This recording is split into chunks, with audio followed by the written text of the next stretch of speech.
Bom dia, boa tarde, boa noite, sejam bem-vindos a mais um vídeo aqui no canal. O meu nome é Abner e no vídeo de hoje nós vamos continuar lendo a Bíblia e estamos em Atos dos Apóstolos, capítulo 26. Autodefesa perante Agripa. Terceiro relato da conversão. Agripa dirigiu-se a Paulo. Podes tomar a palavra para te defender? Paulo estendeu a mão e começou a sua defesa. Rei Agripa, considero-me feliz de poder, hoje em tua presença, defender-me de todas as coisas de que os judeus me acusam, tanto mais que estás a par dos costumes e controvérsias dos judeus. Portanto, peço-te que me escutes com paciência. Todos os judeus sabem como foi minha vida desde a minha juventude, que se iniciou no meio do meu povo e em Jerusalém. Eles me conhecem de longa data e, se quiserem, poderão testemunhar que vivi como fariseu, de acordo com o partido mais rigoroso de nossa religião. Hoje estou sendo julgado por causa da esperança prometida por Deus aos nossos pais, e que as nossas 12 tribos esperam alcançar, servindo a Deus dia e noite com perseverança. E por causa dessa esperança, o rei, que estou sendo acusado pelos judeus. Ó rei, que estou sendo acusado pelos judeus. Por que se julga entre vós tão incrível que Deus ressuscite os mortos? Eu também antes acreditava ser meu dever combater com todas as forças no nome de Jesus, o Nazareno. Foi o que eu fiz em Jerusalém. Prendi muitos dos seus fiéis com autorização dos sumos sacerdotes e dei meu consentimento quando eram condenados à morte. Muitas vezes, percorrendo todas as sinagogas, eu procurava forçá-los a blasfemar por meio de torturas, e, no auge do meu furor contra eles, eu os caçava até em cidades estrangeiras. Nessas condições, eu estava indo a Damasco, com autorização e a mando dos sumos sacerdotes. Ó rei, eu estava a caminho quando, pelo meio-dia, vi uma luz vinda do céu, mais brilhante que o sol. Essa luz me envolveu a mim e aos que me acompanhavam. Todos nós caímos por terra e então ouvi uma voz que me dizia em hebraico: Saul, Saul, por que me persegues? É inútil teimares contra o ferrão. Eu respondi: Quem é, Senhor? E o Senhor me respondeu: Eu sou Jesus, aquele que estás perseguindo. Mas agora levanta-te e fica de pé. O motivo pelo qual te apareci é este: eu te estabeleci para que sejas meu servo e testemunha desta visão e de outras ainda nas quais te aparecerei. Eu te livrarei das mãos deste povo e também dos pagãos, aos quais eu te envio. para que lhes abras os olhos e para que se convertam das trevas para a luz da autoridade de Satanás para Deus. Assim, eles receberão perdão dos pecados e participarão da herança com os santificados pela fé em mim. Rei Agripa, eu não fui desobediente à visão celeste. Pelo contrário, levei a mensagem primeiros aos habitantes de Damasco e aos de Jerusalém, depois a toda a região da Judéia e também aos não-judeus. Disse-lhes que se arrependessem e se convertessem a Deus, praticando obras que mostrassem sua conversão. Por causa disso, alguns judeus me prenderam enquanto eu estava no templo e tentaram matar-me. Mas, graças ao socorro de Deus, até hoje continuo a dar testemunho diante de pequenos e grandes. Nada ensino além de que os profetas e Moisés disseram que deveria acontecer. Isto é, que Cristo devia sofrer e, sendo o primeiro a ressuscitar dentre os mortos, havia de anunciar a luz ao povo judeu e às nações pagãs.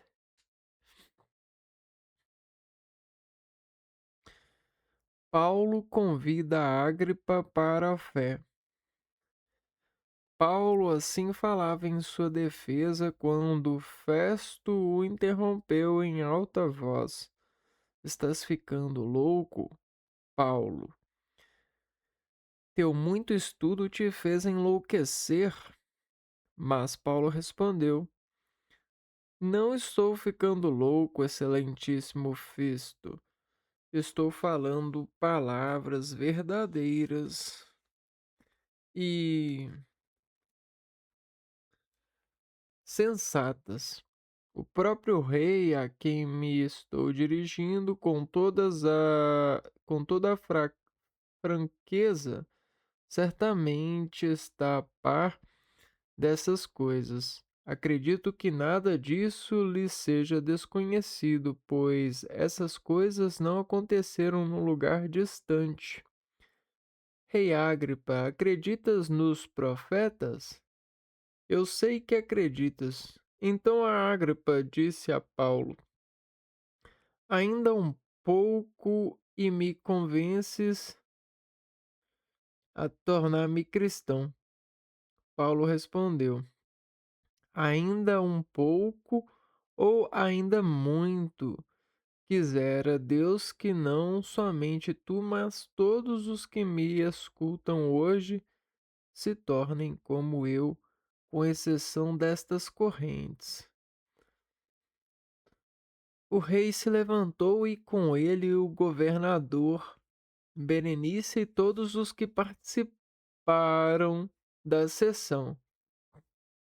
Enquanto saíam, conversavam e diziam: Esse homem não faz nada que mereça a morte ou a prisão. E Agripa disse a Festo: Esse homem bem que podia ser posto em liberdade se não tivesse apelado para César.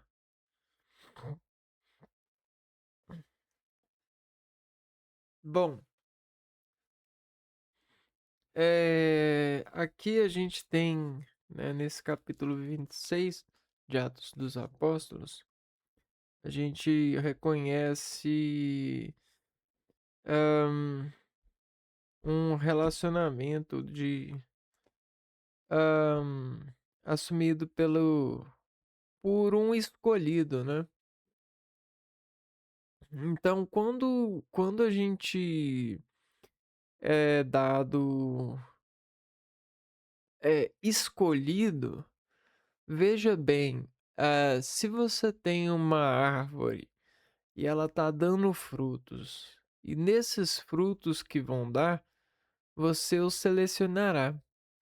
Os frutos escolhidos dessa árvore deverão ser aqueles que estabelecem uma conexão com o sabor preferido, o sabor que dá graças ao organismo, que dissere entre os demais sabores que poderiam ser escolhidos, que aquele ali é o sabor da do sacrifício, de ser dado a César, ou de ser dado ao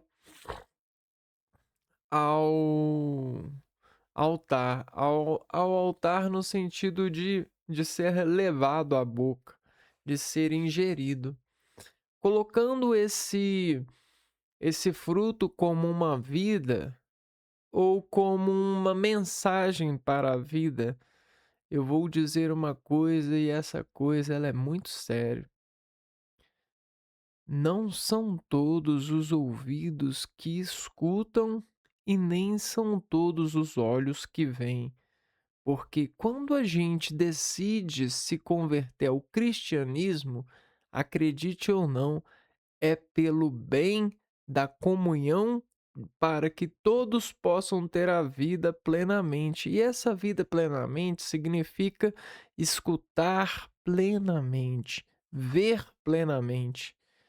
Porque quando a gente assume comunhão, união, a gente escolhe a visão, a gente escolhe a audição, porque existe inúmeros ouvidos e inúmeros olhos entre nós que enxergam inúmeras coisas e que escutam inúmeras coisas. E eu digo mais, existem inúmeras e inúmeras formas de interpretar e se convencer da razão interpretada. Só que quando a gente converte ao cristianismo, a gente não pode se convencer de interpretações erradas. Só existe uma, a interpretação de Cristo, o Filho de Deus, na seleção do Pai, o qual sabe escolher o fruto que será entregue por nós. Então, você entendeu quem é o Pai? O Pai é aquele que sabe do que o filho precisa, de qual fruto ele precisa, de qual estação, de qual recado, de qual mensagem ele precisa para o organismo, para que esse organismo seja curado. Então, em toda a dificuldade, a gente tem uma árvore cheia de frutos, cheia de mensagens.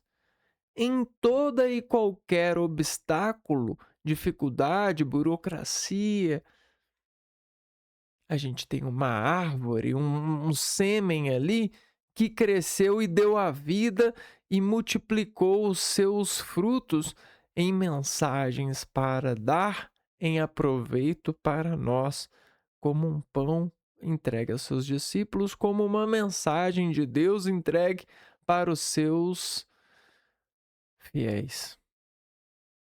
Então, esse é o poder de Cristo entre nós, que é adquirido já há milhares de anos. Na verdade, a gente tem um recado que está marcado como, em ordem de tempo, como 2026 anos, e glória a Deus, porque isso é tão bonito, né? Só que ao mesmo tempo é tão crítico, porque nós criticamos mesmo. Sabe por quê? A Europa, ela já nasceu há muitos anos. Muitos países europeus já evoluem há muitos anos. Eles foram pioneiros em várias invenções que mudaram a vida e revolucionaram a forma com que nós vivêssemos. A extração pela informação dessas vantagens inventadas trouxeram mudanças no comportamento das vidas, qual eram organizadas pelo relacionamento com a natureza. E todas essas mudanças, e todas essas ambições, e todas essas degenerações fizeram com que o ser humano se afastasse do meio de viver sobre a base instituída no cristianismo.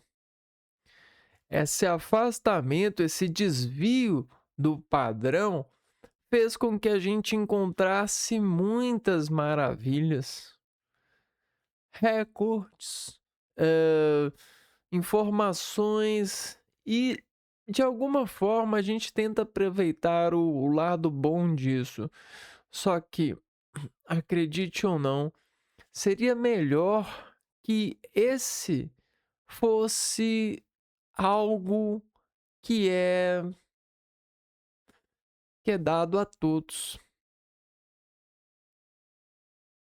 Você entendeu? Então, a gente sim tem condições de fazer vários encantamentos, várias magias. A gente pode eu, por exemplo, posso ficar rico do dia para a noite. Do dia para a noite, aqui na minha casa pode aparecer uma máquina de lavar, pode aparecer energia solar, pode ter pode aparecer um monte de coisa. Do dia para a noite, tudo isso pode acontecer.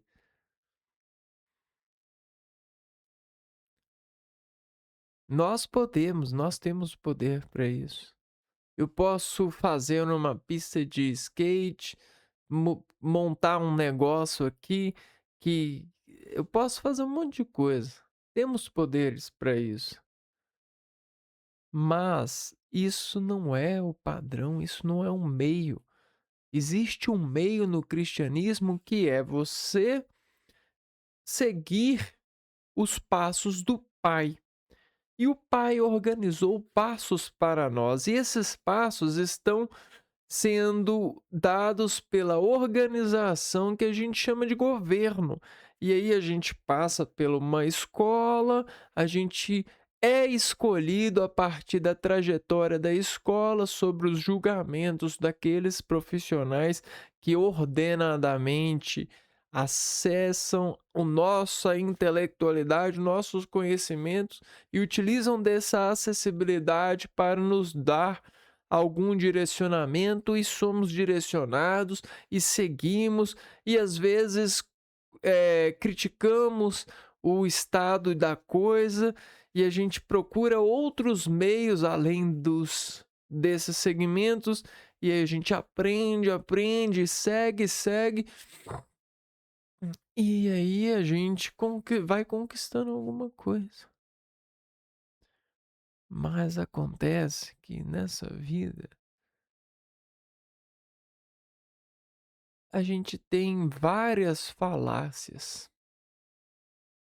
Então, uns dizem que existe alguma coisa aqui para se acreditar que exi que para cada um tem um jeito.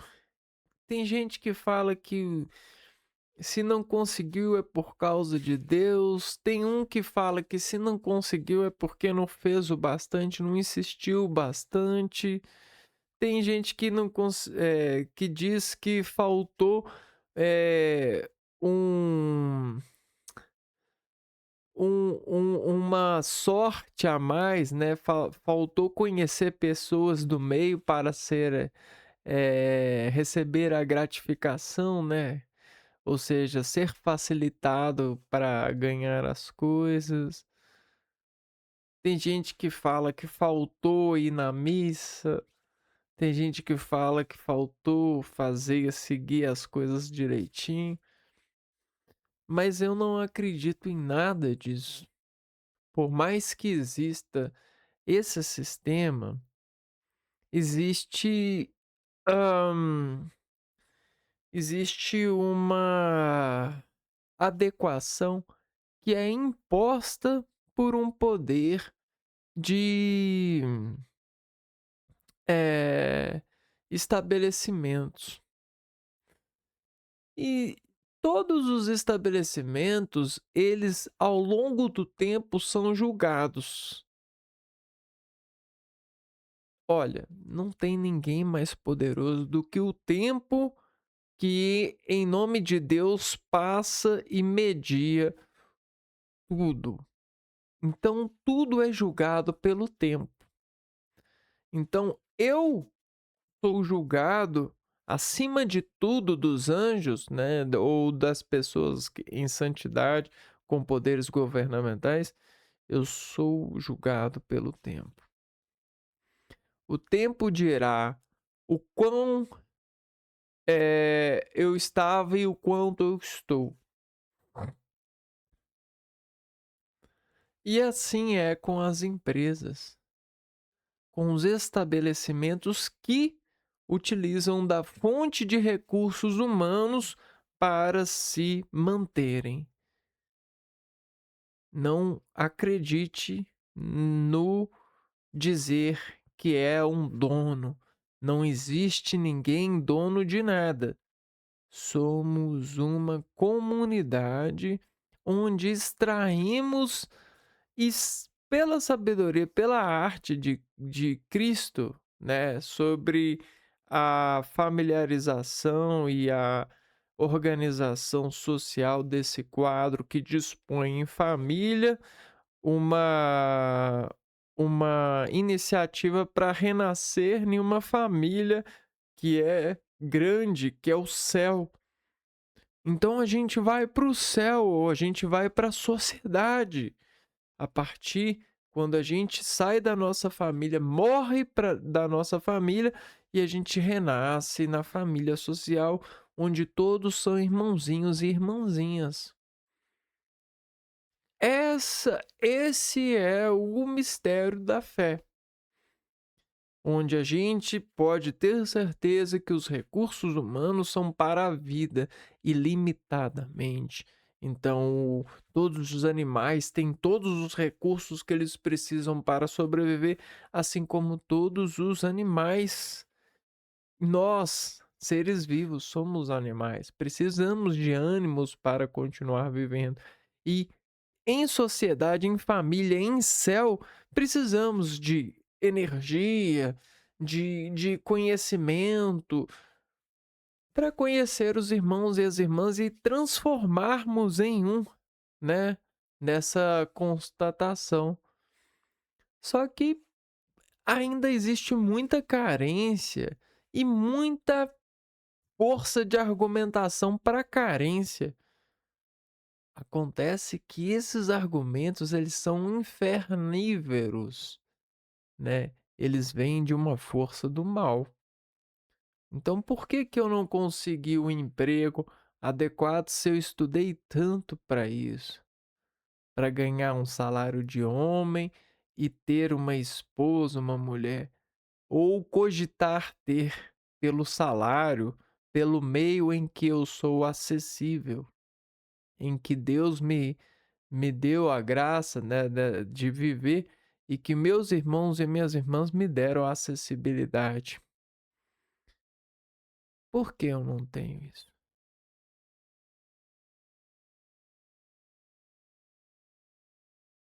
Por que muitos não têm isso? Porque muitos pedreiros, muitas domésticas, muitas pessoas estão trabalhando, elas não têm o reconhecimento governamental, não existe um ajuste, não existe algo que as declare, né? Que zelem por elas. Porque elas não têm um lugar ao céu. Elas são santas, elas já vivem no céu. Por isso que elas podem ser pedreiras e não sei, não faço a mínima ideia. Não acredito nisso. Por mais que eu tenha lógica para isso.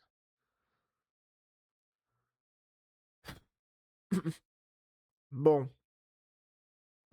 Paulo recebeu Jesus nessa leitura E Jesus, o Filho de Deus, aquele que trouxe ao mundo uma forma de nos construirmos em uma glória, em um reino de céu, em um relacionamento com Deus, a partir da confissão dos pecados, a partir do reconhecimento de Deus, a partir da emancipação, da mansidão, do compromisso com a família. Agora, uma família que não se compromete com você, como quer que você se comprometa com ela? Onde há falta, como a gente pode acreditar? Onde está a garantia? Você está entendendo? Então eu conheço muitos e eu sou um deles que não foi julgado corretamente, que não foi beneficiado corretamente nesse reino do qual a gente tem em meio social. E sabe como eles argumentam? Eles argumentam de uma forma extremamente cruel. Eles fingem que não acreditam em Deus. Na verdade, eles afastam a Deus, afastam o cristianismo que trouxe tudo isso daquilo que deveria ser a igreja. Eles afastam, eles falam: "Ah, existem várias igrejas, existem vários pensamentos, várias filosofias e o governo não tem nada a ver com isso. Ou você, isso aqui é do governo, isso aqui quem trata é o governo, isso aqui é a igreja. Então como que eu vou ter minha garantia? Eu vou na igreja, mas cara, eu creio em Deus, eu vou na igreja porque eu quero ser salvo, eu quero fazer parte desse céu e eu quero meus direitos garantidos, eu quero que os irmãos. E é por isso que eu vou lá e peço a Deus, porque não tem outro motivo. Eu quero ascensão, eu quero glória, eu quero ter família, eu quero viver tão bem para querer ter uma família. Eu quero aproveitar a vida para me poder, depois que aproveitar, falar assim: "Não, agora tá na hora de eu quero passar as etapas, eu quero, por isso que eu vou". Mas uma coisa é a igreja, outra coisa é o governo. Outra coisa é isso, outra coisa é aquilo, não tem nada a ver uma coisa com outra. Como assim? Então não tem lógica nenhuma para isso. Você me desculpa, mas então não existe a lógica. A gente tem que se converter para as lógicas como um instante de instalação de aplicativo e utilizá-lo. Como assim aplicativo, cara? É a vida. Não é aplicativo, não é algoritmo. Deixa de ser soberbos de dados, de manobra de estatística e de reconhecimento preditivo. É a vida, não é um aplicativo.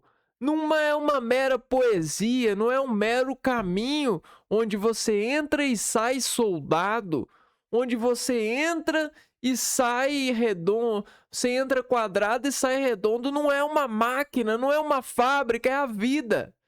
Você está entendendo? É a vida, não é uma disposição de esperar de uma ordem. A vida não tem ordem. Quem dá ordem para a vida é Deus, não é o homem.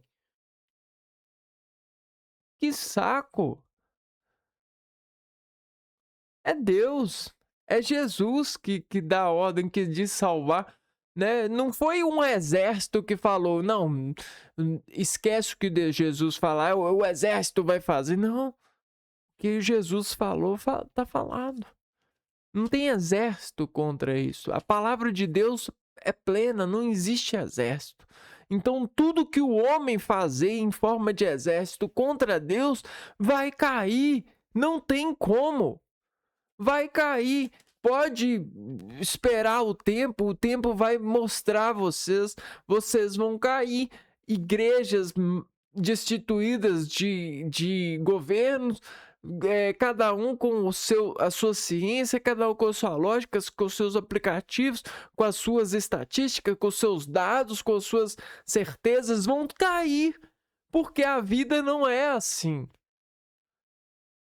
A vida não é essa passagem, essa viagem de sabedoria secreta, de cuidados de agências governamentais. A vida não é isso. Isso aí é as suas vontades, mas a vontade de Deus não é essa. A vontade de Deus é que todos vivam plenamente. Quando Jesus veio, ele falou: ó, somos uma família, e a família deve permanecer unida e deve trabalhar para que todos possam crescer dignidade. Divida o pão, esse é o pão, esse é o fruto, essa é a mensagem. Entregue para os seus discípulos, entregue, apóstolos, né, me seguem, né? Atos, verbos, vamos juntos. Então você não é nada, você é tudo, né? Você não é um agente especial, todos são especiais. Você tá entendendo? Essa vaga não é só para você, é para todos. Todos são especiais. Entendeu? Então não tem como a gente se converter a um comparativismo, porque não dá para comparar vida com vida. Não existe lógica de contas para isso. Não adianta você formar o seu exército de educação, de formações convencionais para dizer que vai contar aquilo que nós fizemos ou não, vai conseguir comparar-nos, vai conseguir dizer quem é mais inteligente de nós. Sai com isso, para com isso, Satanás, para com isso, seus idiotas, demônios. Não há como dizer quem é mais ou quem é menos. É a vida. É um corpo, é fisiologia, é vibração, é energia. Não dá para fazer isso. Como aceitam? Como assim vocês aceitam isso? Não dá para isso. Vamos acabar com isso antes que isso nos deixem do jeito que estamos nos encontrando.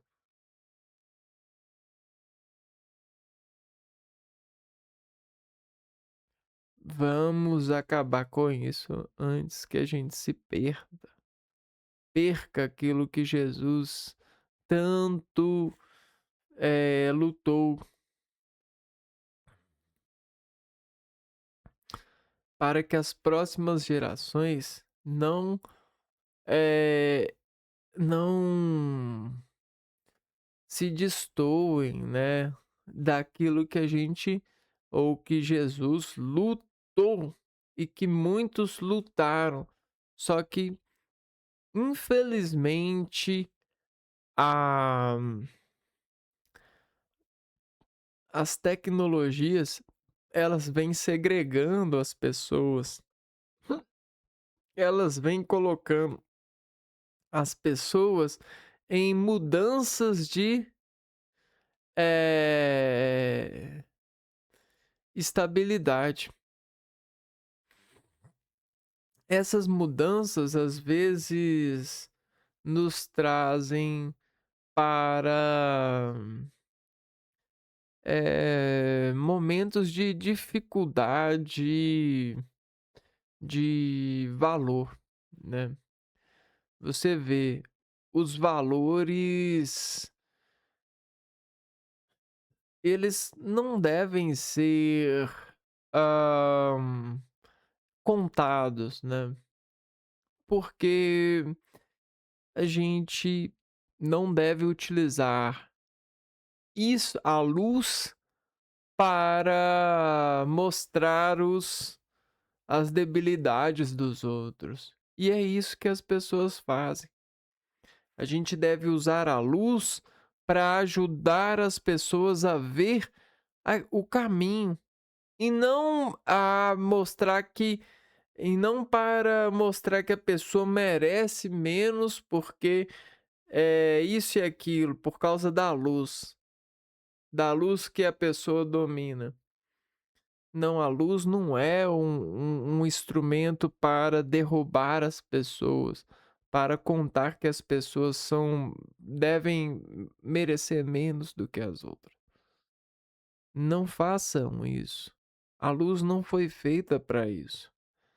A luz não foi feita para evidenciar nada. Tudo sempre esteve e sempre estará no seu curso.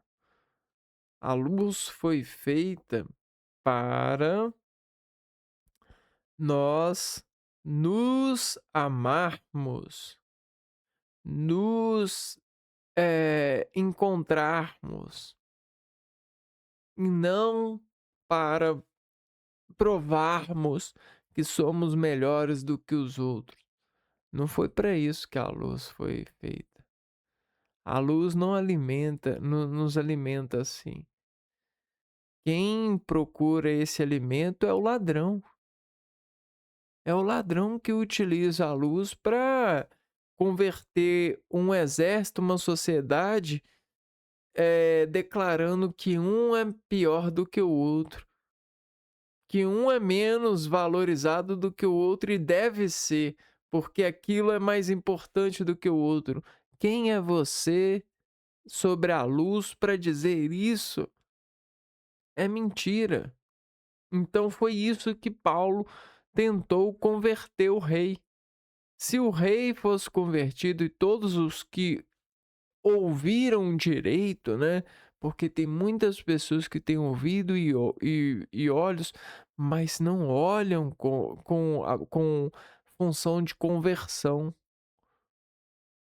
Ele não convém o som sobre aquilo que se fala para aquilo que é para ser convertido.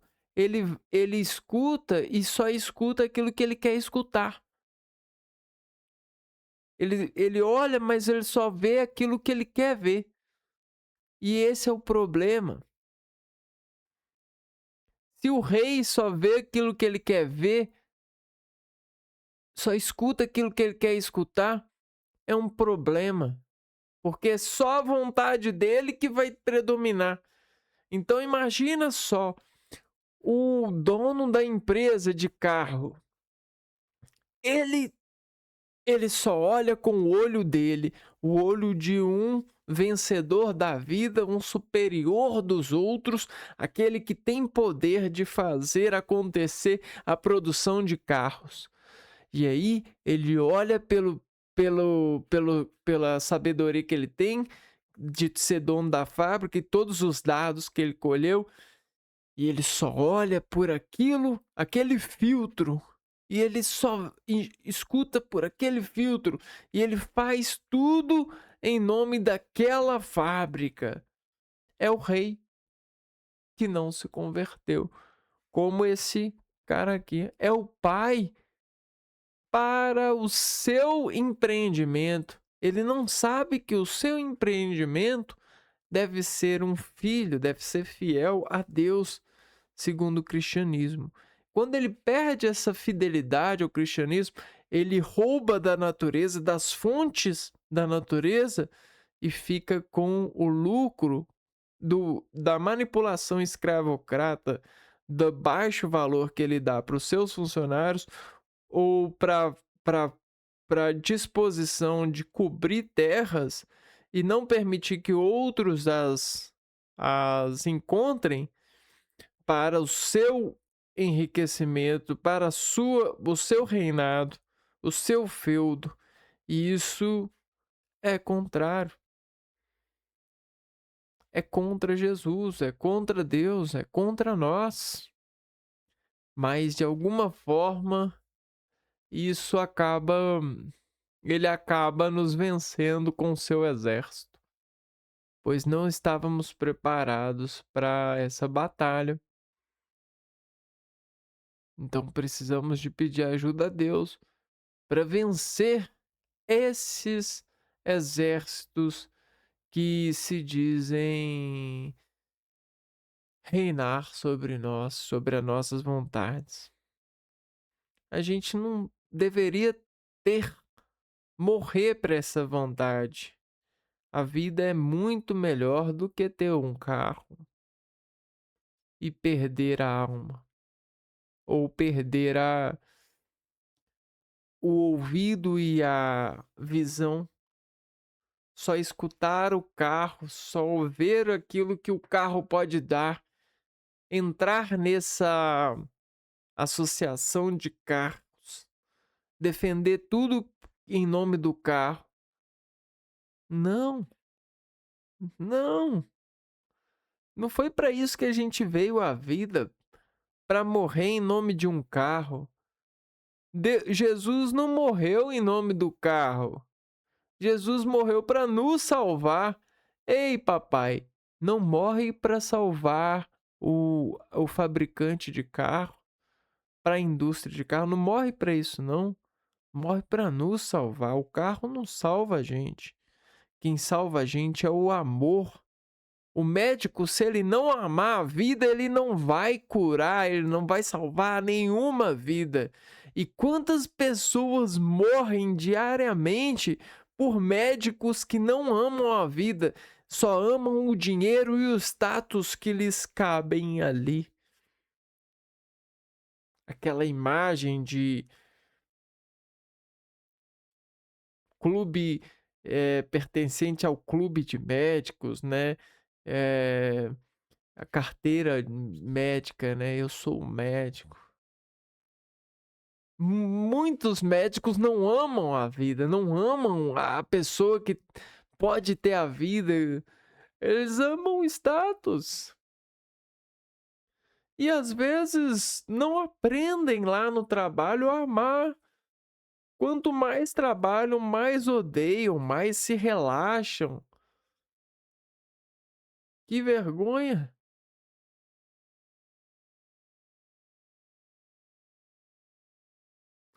E aí? Você vai pedir o santo para na hora lá para o médico que foi escolhido para salvar o seu vida não for o médico relaxado? Você vai precisar disso? Não é todos os médicos que deveriam amar a vida. Então por que todos os médicos aqui no Brasil não estão amando a vida? Porque tem que fazer uma prova? Tem o status? Porque os outros empregos não pagam tão bem quanto o médico? Só que eu não queria ser médico, mas eu vou ser médico porque é o que paga bem. É o que pode me pagar meus boletos. Dentro dentro desse eixo de vida em que eu vivo, eu não conheço gentes famosas. Eu não eu não tenho aquela pessoa que me coloca ali nas alturas. Eu não tenho aquela magia que de um dia para a noite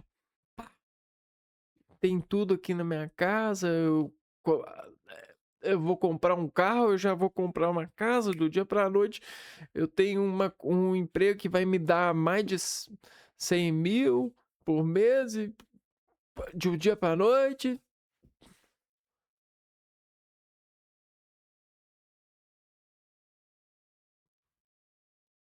Então a gente escutou a mensagem e essa mensagem ela traz isso, né? A busca que Paulo recebeu a mensagem que Paulo recebeu de Jesus e tentou passar adiante, né? Passar adiante pro rei, assim, rei, rei, ei, dono de fábrica, não faça isso, não pense assim, não escute assim, não veja assim, veja segundo Cristo, como Filho de Deus, e estará tudo bem. Você vai entrar no reino de Deus, você vai ver, você vai fazer realmente a vontade do Pai e não a vontade da sua carne, pela sua fama, pela sua manutenção, para que daqui a um tempo você sobreviva. Não, porque em nome de Deus, se fosse para você não sobreviver, melhor que você não sobrevivesse dentro dessas eleições, desses status empresariais, dentro desses julgamentos do tempo. Então, quem tem ouvidos, ouça, quem tenha olhos, vejam. Então, prestem atenção. Vamos mudar esse mundo. Esse mundo precisa ser mudado e ele espera que a gente faça, pois nós somos os atos e nós somos os apóstolos, né? Então fica aí a mensagem. Eu vou ficando por aqui. A gente se vê então no próximo vídeo. Um abraço para vocês e fui.